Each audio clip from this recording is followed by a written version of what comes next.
Hi guys, ito na yung tutorial ng aking daisy flower. 2 pirasong golden yellow pala, isang color brown na 7½ ang haba. I-fold nyo lang konti sa may dulo, katulad ng aking ginagawa. Ikakawit nyo siya na ganyan, tapos ipe-press nyo yan para mag-lock.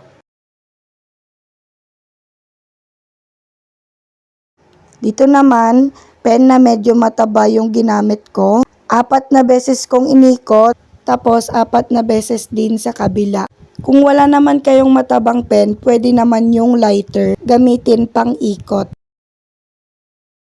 Compress mo lang na ganyan, tsaka mo siya ilalak.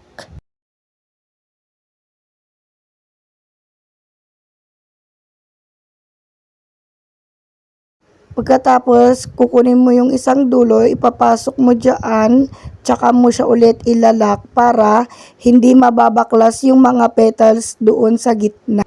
Tapos ayan, ipe-press mo lang tagi-isa yung petals, pero wag masyado para mataba pa rin yung petals niya.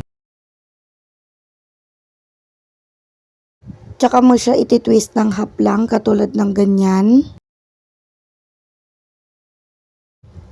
Tapos aayusin.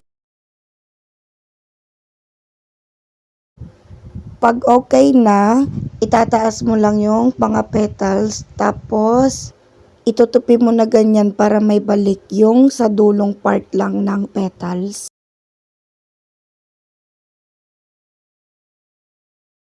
Tapos itong brown naman natin na 7½ yung size, iikot-ikot lang natin siya na ganyan.